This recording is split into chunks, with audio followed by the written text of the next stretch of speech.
За електромобилната индустрия и нейното развитие у нас ще разговаряме сега с председателя на браншовия клъстер Илия Левков. Поводът е поетия от управляващите ангажимент за държавна подкрепа за сектора. Здравейте и добре дошли. Здравейте. Всъщност министър Московски заяви, че държавата насърчава навлизането на електромобилите у нас. Бяха изброени и конкретни мерки. Как ви и вашите колеги посрещате тази новина? Естествено, че с положителна реакция. И това, че един наши усилия се увенчават с успех през всичките тези години, те не са много, разбира се, тези 3 години, когато започнахме да говорим за електромобили и когато декларирахме, че е необходима държавна политика и след това и стратегия в развитието на тази индустрия, се приемаха скептично тези неща от и в интернет коментарите, особено в частта, че това са не до там чисти автомобили, много скъпи и така нататък, но в крайна сметка това е алтернативата. Това е и бъдещето, а вече настоящето. Всъщност 3 години са доста кратък срок за такова сериозно развитие по отношение на нормативната рамка, но факт е, че това е сектор, който навлиза с бързи темпове в цял свят. Ще бъде създадена междуведомствена работна група, която ще изработи съответните мерки. Кои са най-важните от тях, според вас, които трябва да бъдат приложени? За нас като индустриален клъстер е много важно да се направи стратегията. Стратегията, това означава не само законната рамка, а и подзаконовите нормативни актове, които да дефинират възможността електромобилната индустрия да стане факт в България. За сега все още сме в основата на вълната, не сме на гребена на вълната, но пък тези конкретни стимули трябва да бъдат временни, защото в крайна сметка се изкривява пазарния механизъм. Нашата идея и нашите предложения бяха нулева ставка ДДС, 5000 лева, разбира се, не както в другите европейски страни, 5000 евро, директен стимул за потребителя, 2500 лева за така наречения конверсиран автомобил, т.е. автомобил, който ние в момента доста подкрепяме, че има много сериозна възможност българската индустрия да влезе тук. Това е конверсията на автомобили. Безплатно паркиране в централна градска част, възможност за достъп до зарядните колонки и движение в бус лентите. Всичко това ще е абсолютно временно. Да кажем, мярката, ако направим сравнение с Америка, защото току-що за там се проговори, в Америка са казали 250 хиляди автомобила ще получат тези временни стимули. Първите 250 хиляди? Да, единствените 250 хиляди електромобила ще получат тези стимули. Това е действително глътка въздух и действително по този начин ще се намали, или т.е. това, нека да го нарека, ценово различие между нормалния автомобил и електромобил трябва по някакъв начин да бъде компенсирано. Mm-hmm. Високата цена естествено не е защото някой е решил да увеличи цената баснословно, а просто защото в момента технологията е в самото начало. Много път съм казал, мобилфоните едно време бяха по 5-6 кг, сега са и достатъчно ефтини, и достатъчно леки. Така че електромобилите са абсолютна алтернатива или абсолютна аналогия на мобилната комуникация, защото както бързо се развива точно този бизнес в комуникация, така и електромобилите са абсолютно същата индустрия. Така че не трябва да чакаме много. Имате ли вече яснота, кои от вашите предложения ще бъдат приети от управляващите?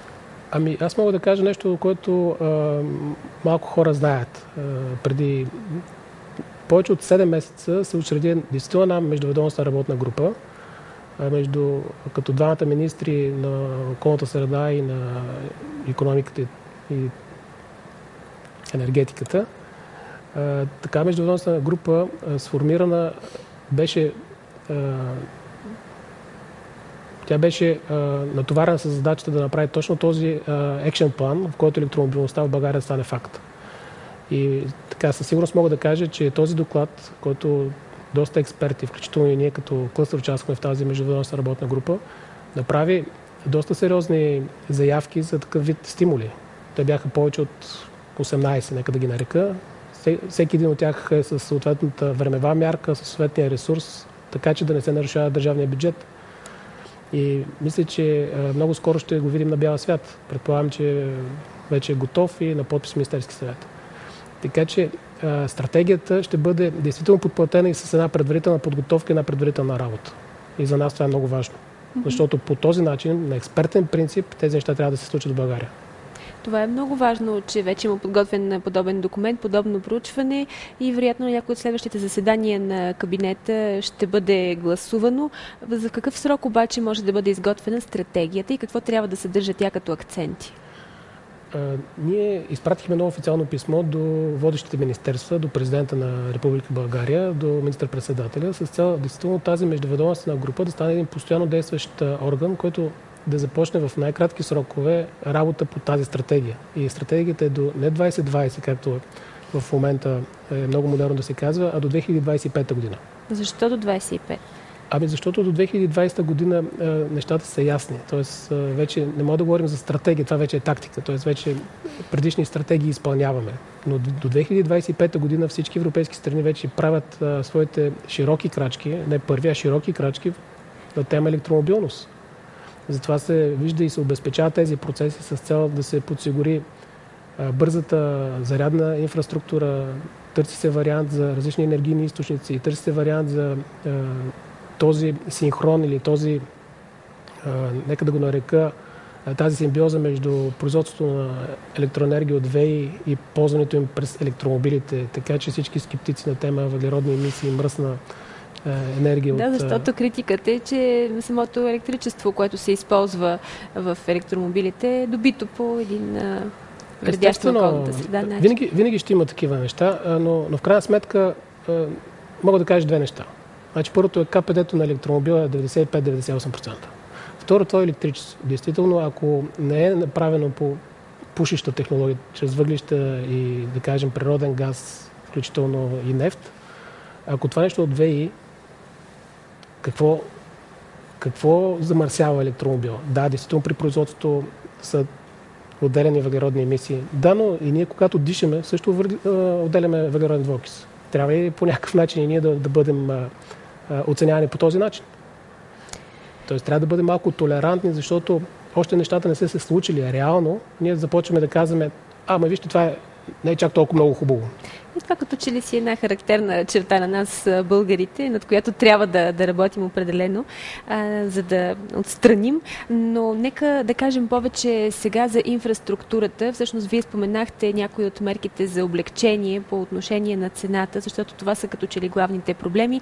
Високата цена, все още скъпата батерия за електромобилите и инфраструктурата, зарядните колони. Как в България е решен поне като план и като проект проблема за инфраструктурата? Инфраструктурата, за разлика от електромобилите, е доста по-лесна и по-бърза, защото в клъстера, членове на клъстера имат огромен интерес и са готови веднага да инвестират в изграждане на подобно...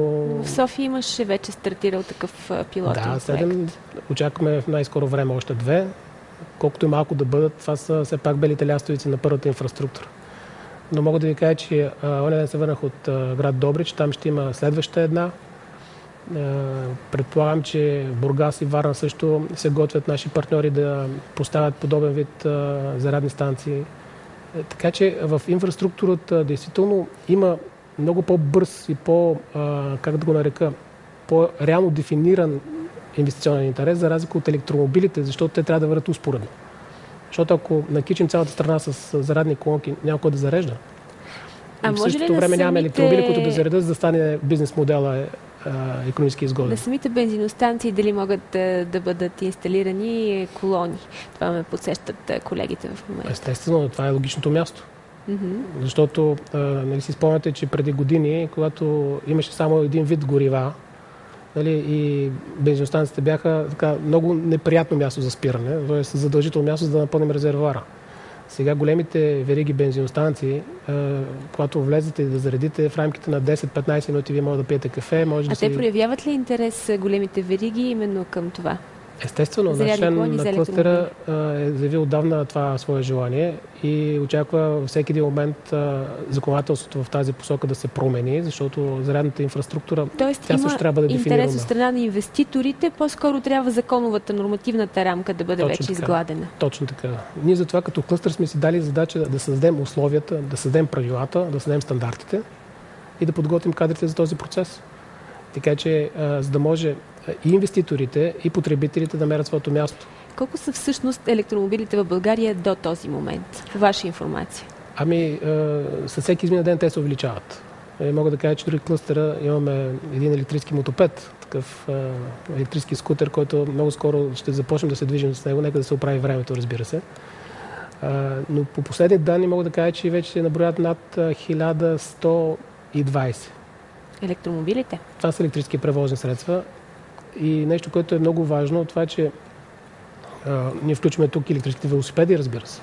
Но имаме и електрически бусчета, които имат много интересна рекламна и такава туристическа атракционна възможност да направите един тур, да кажем, било в София, било в черноморските ни градове, където това е много популярно. Доколкото имам информация, вече е видно в Видин има подобен вид интерес, задни пясъци имат също такъв интерес за електрически бус. Предполагам, че в Добрич също ще го има този електробус. Това са неща, които се случват и всеки ден нарастват. Хората не стоят и не чакат някой да им свърши работата. Търсят вариант, защото електромобил е алтернатива на сегашната ситуация. Но какъв е към момент размер на инвестицията? За България. За един електрически автомобил. А може да кажете пък и за велосипед, мотопед. Просто така чисто да си представи човек в какви граници се движат цените. Ориентировачно. Ще ви кажа това, което членове на клъстера предлагат като цени. Да кажем велосипеди от порядка на 1600 лева. Това е цена с ДДС, с литиум-ионни батерии. И вашия велосипед е толкова добре подвижен. Дори някои от министрите го караха в дните на българската индустрия и бяха впечатлени от това нещо. Електрически мотопеди, те са същата ценова характеристика, около 1600 до 2000 лева. За съжаление, в пътническите електромобили цените са доста солидни, ако говорим за сега за европейските производители. Там са около 35 000 евро. Но има китайски, дори вносители такива от България, наши членове съответно, където цената е около 10-12 000 евро. Което е доста достъпна цена. В момента търсим вариант лизингова компания, която да лизингова този вид електрически превозни средства, така че самия потребител да го усети този лизинг много леко в сравнение с сумите, които трябва да инвестира да кажем, в гориво, в бензин или в нафта. Кога се очаква да поевтинеят батериите? Имате ли данни на какво ниво са научните изследвания? Знаем, че има много проекти в тази насока. Преди 4 години, още в самото начало, Обама одобри една финансова рамка от 2 милиарда и 400 милиона долара специално за научни разработки в областта на батериите. Това, което ние като организация знаем, със сигурност е, че част от тези пари са влезли в България, колкото е така странно да звучи, но Българска академия на науките действително е много сериозен капацитет в тази област.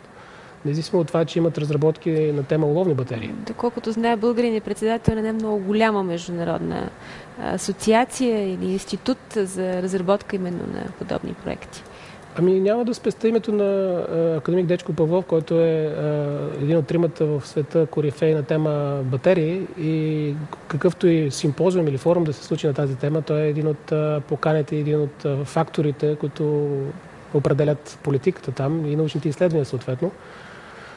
Другото нещо, което говорейки от тогава, да кажем, от 4 години сам, цената на батериите е драстично спаднала и всеки ден научаваме все нови и нови неща. Все пак и чуждите страни, искрено се надяваме България да има такъв финансов ресурс, да се увеличат тези научни изследвания, защото член на клъстера също има свой проект, който в момента надявам се да изпълни или да спечели преди да го изпълни, разбира се, на тема на друг вид батерия, да кажем, тя не е уловна, не е литиум-ионна. Оказва се, че тук има също огромен потенциал, научен и индустриален такъв, да могат да се случат нещата. Това, което казвате, е много интересно. Възможностите България да допринесе и за научното развитие в тази област. Много ще се радвам, може би, след предаването да ни свържете, да дадете координати и идеи, за да поканим събеседници тук в студиото да разкажат повече. Много благодаря за разговор. Ако може така да обобщим, предстои нормативната регулация и интереса на инвеститорите е на лице. Абсолютно. Благодаря ви и още веднъж успех ви желая. Илия Левков за перспективите пред навлизането на електромобилите у нас.